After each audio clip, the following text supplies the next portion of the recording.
మోకాల నొప్పులకు ఎటువంటి సర్జరీ లేకుండా ఎపియాన్ పెయిన్ క్లినిక్ అందిస్తున్న అత్యాధునిక చికిత్స.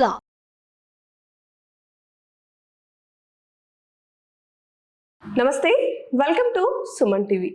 పచ్చిగుడ్డు, పచ్చిపాలు ఆహారంగా తీసుకోవడం ద్వారా ఎన్నో ఆరోగ్య ప్రయోజనాలు ఉంటున్నాయి అన్నారు డాక్టర్ రామ్మోహన్ రావు గారు. అసలు ఏంటా ఆరోగ్య ప్రయోజనాలు? నిజంగా పచ్చిగుడ్డు, పచ్చిపాలు తీసుకోవడం ద్వారా ఏ ప్రయోజనాలను పొందొచ్చో తెలుసుకుందాం. సార్ నమస్తే. నమస్కారం అమ్మా. ఆఫ్ లేట్ అంటే లేటుగా అయినా కొన్ని విషయాలు తెలియటం అన్నది ఈరోజు ఆనందం ఇస్తుంది. ప్రపంచంలో పాలు కొన్ని లక్షల గ్యాలన్స్, లీటర్లు వేస్ట్ అయిపోతున్నాయి. ఎలాగనేసి అంటే వాటిని వేడి చేసి ప్యాకెట్ పాలు అంటే పాశ్చరైజేషన్ చేసి డిస్ట్రాయ్ చేసి పాలలో ఉన్న జీవాన్ని తీసుకోవడం మనుషులు జరుగుతూ ఉంది. పచ్చి పాలు మాత్రమే మనుషులకి ఉపయోగపడతాయి. బిడ్డ ఎలాగైతే పచ్చిపాలు తాగుతుందో, దూడ ఎలాగైతే పచ్చిపాలు తాగుతుందో మనము కూడా పాలు తీసుకోవాలి. అది కూడా పచ్చివే. మా డాక్టర్ల దగ్గర నుంచి అందరూ ప్రశ్నిస్తారు, పచ్చిపాలలో బ్యాక్టీరియా ఉంటాయి, అవి అవసరం. ఎంజైమ్స్ కుప్ప. వేడి చేసిన పాలలో 0 ఎంజైమ్స్, ఆకాశం అంత ట్రిలియన్స్ అంటే లక్షల కోట్లు ఎంజైమ్స్ ఉంటాయి పచ్చిపాలలో. ఎంత డిఫరెన్స్? పచ్చిపాలలో కొన్ని కోట్లు ఎంజైమ్స్, వేడి చేసిన పాలలో 0. అంచేత పాలు తీసుకోవాలి, ఆ తీసుకున్న పాలు పచ్చివి తీసుకోవాలనేది లేటెస్ట్ కాన్సెప్ట్. ఇది కూడా మనకి అమెరికా నుంచి వచ్చింది. సార్, జనరల్ గా మనకి పచ్చి పాలు అంటే చాలా మంది చాలా హెల్త్ ఇష్యూస్ తో సఫర్ అవుతూ ఉంటారు కదా, వాళ్ళలో ఇమ్యూనిటీ పవర్ తక్కువ ఉంటుంది, డైజెషన్ సిస్టమ్ అనేది కొంచెం తక్కువగా ఉంటుంది. ఒకటి మనం స్టడీస్ అమెరికా నుంచి తెచ్చుకున్నాం. ఇవి ప్రాక్టికల్గా 2 yearsలో మాకు 100 బెడ్స్ హాస్పిటల్లో ఎప్పుడు సీరియస్ పేషెంట్లు 20-30 మంది ఉంటారు. ప్రతిరోజు 10 లీటర్ల పాలు ఒక్కొక్కరికి 100 ml 200 ml అంటే గ్లాసుడు పాలు పచ్చివి ఇస్తే అమేజింగ్ రిజల్ట్స్. అంటే ఎటువంటి సీరియస్, ఈవెన్ కోమాలో ఉన్నవాడు కూడా రికవర్ అవుతున్నాడు. డైజెషన్ అవుతుందా సార్? అది డైజెషన్ అద్భుతంగా అవుతుంది. చంటి పిల్లకే డైజెషన్ అవుతుంది, ముసలివాడికి డైజెషన్ అవుతుంది. అసలు పాలు డైజెస్ట్ అవ్వక్కర్లేదు, అది ఒకటి తెలుసుకోవాలి. పాలు ప్రీ డైజెస్టెడ్ అద్భుతమైన భగవంతుడు ఇచ్చిన ఆహారం. అంచేత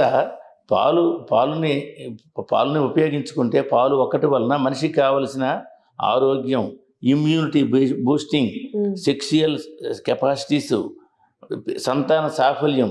ఈరోజు యంగ్స్టర్స్ అందరూ సంతాన సాఫల్యం కేంద్రాలు తిరుగుతూ ఉన్నారు. వాటికి కారణం ఏంటంటే ఎంజైమ్స్ లేక స్పెర్మ్ ప్రొడక్షను, లేడీస్కి ఏమో ఓవం ప్రొడక్షన్లు తగ్గిపోయాయి. అన్నిటికీ సూత్రం ఫాస్టింగ్ ఎంత ముఖ్యమో, ఈ మిల్క్ అందరూ తాగాలి, పచ్చివే తాగాలి అనేది సిద్ధాంతం. పచ్చిదాని తాలూకా పవర్ ఎంత అంత కాదు. మనుషుల షేప్ మారిపోద్దమ్మా, ఓల్డేజ్ కనిపించదు. మనుషులేమో యాపిల్ పండులాగా ఫేసులు తయారవుతాయి, ఎనర్జెటిక్గా ఉంటారు. అంచేత పాలు అనేది అద్భుతమైన దేవుడిచ్చిన ఆహార పదార్థం అని, దానిని పచ్చిగా తాగితేనే ఉపయోగం, వేడి చేస్తే విషం కింద మారుతుంది.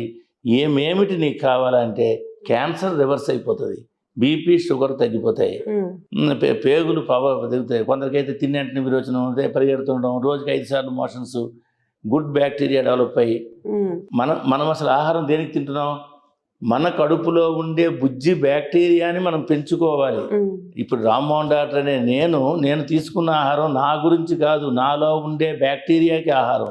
ఆ బ్యాక్టీరియాస్ రాత్రి పగలు నేను ఆపరేషన్ చేస్తూ ఉన్నా, అవి ఎంజైమ్స్ తయారు చేసి నరాలకు అందిస్తూ ఉంటాయి.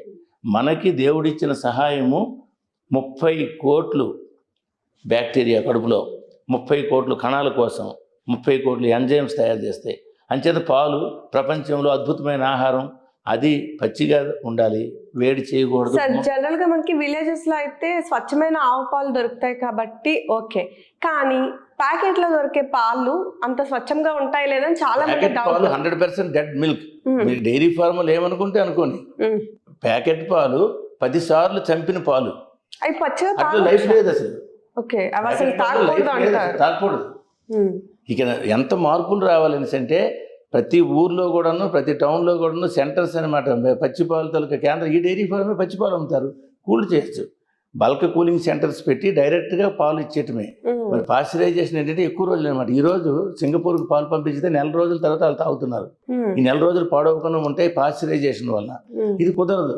బల్క్ కూలింగ్ 3 రోజుల్లో మనం డిస్ట్రిబ్యూట్ చేయాలి. ఓకే. చేయాల్సిందే.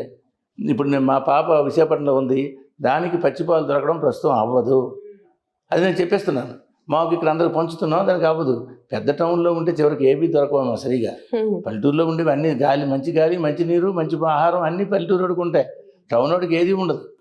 ఒకే డబ్బు ఉంటే ఉంటుంది, 4 రోజులు ఉంటుంది. సార్, పచ్చిగుడ్డు WHO మనకి ఏం చెప్పిందంటే ఎవ్రీడే ఒక ఎగ్ని మాత్రం మనం తీసుకోవాలని చెప్పింది. కానీ మీరైతే పచ్చిగుడ్డే తీసుకోవాలి అది అంటున్నారు. కూడా ఎగ్ ఏంటంటే, ఎగ్ కూడా మనమంతా ఈ హిరోమిషినియా నోబెల్ ప్రైజ్ విన్నర్స్ స్టడీ అంతా కూడా enzyme factor, bacteria microbes factor, ఈ 2 ఫ్యాక్టర్స్ వల్లనే మనమంతా మాట్లాడుకుంటున్నాం. ఎంజైమ్స్ వేడి చేస్తే పోతాయి. ఓకే. గుడ్డు కూడా డెడ్ అయిపోద్ది. గుడ్డులో ఉండే జీవం డెడ్ అయిపోద్ది. గుడ్డుని మనము తెల్ల దగ్గర పెడితే పిల్ల వస్తుంది. అదే గుడ్డు ఉడకబెడితే వస్తుందా? జీవం ఉండాలి. మానవుడు తినే ఆహారం మనం అమృతాహారంతో మనం స్టార్ట్ చేసుకున్నప్పుడు ఏం చెప్పుకున్నాం? మనిషికి జీవం ఉంది, జీవం ఉన్న ఆహారం తినాలి. జీవం ఉన్న ఆహారం అంటే ఏంటంటే గింజ ఉడిస్తే మొలాలి. గుడ్డుని తల్లి దగ్గర పెడితే పిల్ల రావాలి దానిలో నుంచి. అంచేత అది కన్నం పెట్టి తాగేయటమే. పచ్చి గుడ్డు అయితేనే నీకు ప్రయోజనము, గుడ్డుని వండితే విషము. ఓకే. ఈ దీనిలో మరి క్లారిటీ చాలా ఇస్తున్నాము. ఇది అవసరం, ప్రపంచానికి అవసరం. ఎందుకనంటే కోట్ల రూపాయలు ఖరీదైన ఆహార పదార్థాలని వండడం అనే విషంలాగా చేసుకొని తిని ఆరోగ్యం పాడు చేసుకొని ఎంతమంది డాక్టర్లు భార్యలే చనిపోయారు, డాక్టర్లు చనిపోయారు, సమాజంలో పెద్దలు చనిపోయారు. ఆరోగ్యం లేకపోవడానికి ఏ రోజు పేపర్లో చదివిన 62 ఏళ్ళకి చావులు, 65కి డెత్, 70. మనం మిషన్ 100 ఇయర్స్ యవ్వనంగా ఉండడం, మనుషులు షేపులు మారిపోవడం, సెక్సువల్ లైఫ్ బ్రహ్మాండంగా ఉండడం, ఈ రాత్రిపూట గురకలు అసలు భరించలేము. ఒక ట్రైన్లో ఒక్కొక్క గురక చూస్తే భరించలేము. ఇవన్నీ పోతాయమ్మా. అసలు ఈరోజు మనం సుమన్ టీవీ ద్వారా పంపుతున్న అమృతాహారం అయితేనే ఇప్పుడే మాట్లాడిన ఎవ్రీడే లిటిల్ ఫాస్ట్ అంటే ప్రతిరోజు ఉపవాసమైనా, ఈ గుడ్డైనా, ఈ పాలైనా ప్రతి ఒక్కరికి ఈజీ. ప్రపంచంలో మానవుల్ని ఆరోగ్యవంతులు చేయడానికి ఇవే తప్పించి ఇంకేమీ అవసరం లేదు. సార్, మనం రెగ్యులర్గా ఈ పచ్చిగుడ్డు, పచ్చిపాలు తీసుకున్నట్లయితే ఏ సమయాల్లో తీసుకోవాలి? యూజువల్గా మార్నింగ్ ఒక ఎగ్, సాయంత్రం ఒక ఎగ్ తీసుకుంటే న్యూట్రిషన్ సరిపోతుంది, ఆకలి ఉండదు. అసలు మార్నింగ్ ఏమాత్రం ఆకులు, పచ్చి ఆకులు, ఒక గ్లాసు మిల్క్, ఒక ఎగ్ తినేస్తే 100%. ఆకులు అంటే ఆకుకూర, తోటకూర, గోంగూర, పాలకూర అవన్నీ పచ్చివే కడిగేసి తినేయటమే. ఒక ఫ్రూట్ ఏదో ఒకటి, అరటిపండు, యాపిల్ పండు, ఏదో ఒకటి. ఆకులు, చెయ్యి పట్టిన ఆకులు, ఒక ఎగ్, ఒక గ్లాసు మిల్క్, ఒక పండుతో బ్రేక్ఫాస్ట్ అయిపోయింది. మధ్యాహ్నము మనం చెప్పినట్టుగా ముద్ద తయారు చేసుకోవచ్చు. 9 ధాన్యాలు, 9 పప్పులు, 9 పోపు గింజలు, కాయగూరలు, ఆకుకూరలు, ఉల్లిపాయలు, ఎల్లుల్లిపాయలు అన్నీ కలిపేసి ఒక ముద్ద తయారు చేసుకుని ఆ ముద్ద కూర, పప్పు కలుపుకుంటే మధ్యాహ్నం ఆహారం అయిపోయింది. అది అమృతాహారం. మార్నింగ్ ఇదేమో సింపుల్ బ్రేక్ఫాస్ట్, ఎవ్రీడే ఫాస్టింగ్. సాయంత్రం 4 నుంచి మరి ఏం తినక్కర్లేదు. ఉదయం వరకు నువ్వు తినకపోతే నువ్వు హాస్పిటల్కి వెళ్ళక్కర్లేదు, ఆరోగ్యంగా ఉంటావు, యవనంగా ఉంటావు. పచ్చిపాలు, మిల్క్ అయితే మనం ఎవ్రీడే మార్నింగ్ తీసుకోవచ్చు అంటారు. Morning evening. ఓకే. డేలో ఒకసారి తీసుకుంటే సరిపోతుంది? ఒకసారి సరిపోతుంది. ఈ ఎగ్గును మిల్క్ సాయంత్రం కూడా తీసుకోవచ్చు. దాని ఫాస్టింగ్లోకి వస్తుంది. దేనిలో అయితే గ్లూకోజ్ ఉండదో, దేనిలో కార్బోహైడ్రేట్ ఉండదో అది ఫాస్టింగే. ఓకే. అంచేత సాయంత్రం మిల్క్ తాగుతావు, అది ఫాస్టింగ్లో ఉన్నట్టే. సాయంత్రం ఎగ్ తాగేసినా ఫాస్టింగ్లో ఉన్నట్టే. సాయంత్రం ఇన్ని ఆకులు తిన్నా ఫాస్టింగ్లో ఉన్నట్టే. షుగర్ లేని, గ్లూకోజ్ లేని, స్టార్చ్ లేని నట్స్ కూడా కొద్దిగా తినవచ్చు, ఫాస్టింగ్లో ఉన్నట్టే. సో చపాతీలు కానీ, అన్నం కానీ, పూరీలు కానీ ఇడ్లీ కానీ తింటే మాత్రం ఫాస్టింగ్ స్టేజ్ పోయినట్టే. సో చూసారు కదా, ఎవ్రీడే బ్రేక్ఫాస్ట్లోకి మనం భాగంగా ఒక పచ్చి పాలు అలాగే పచ్చి గుడ్డుని తీసుకున్నట్లయితే మనం యవ్వనంగా మారడమే కాదు, ఆరోగ్యవంతంగా ఉండొచ్చు అని చెప్తున్నారు. సో ఇంకెందుకు ఆలస్యం, ఎవ్రీడే మీ బ్రేక్ఫాస్ట్లో దీన్ని కూడా ఇంక్లూడ్ చేసి మెరుగైన ఆరోగ్య ఫలితాలను పొందండి.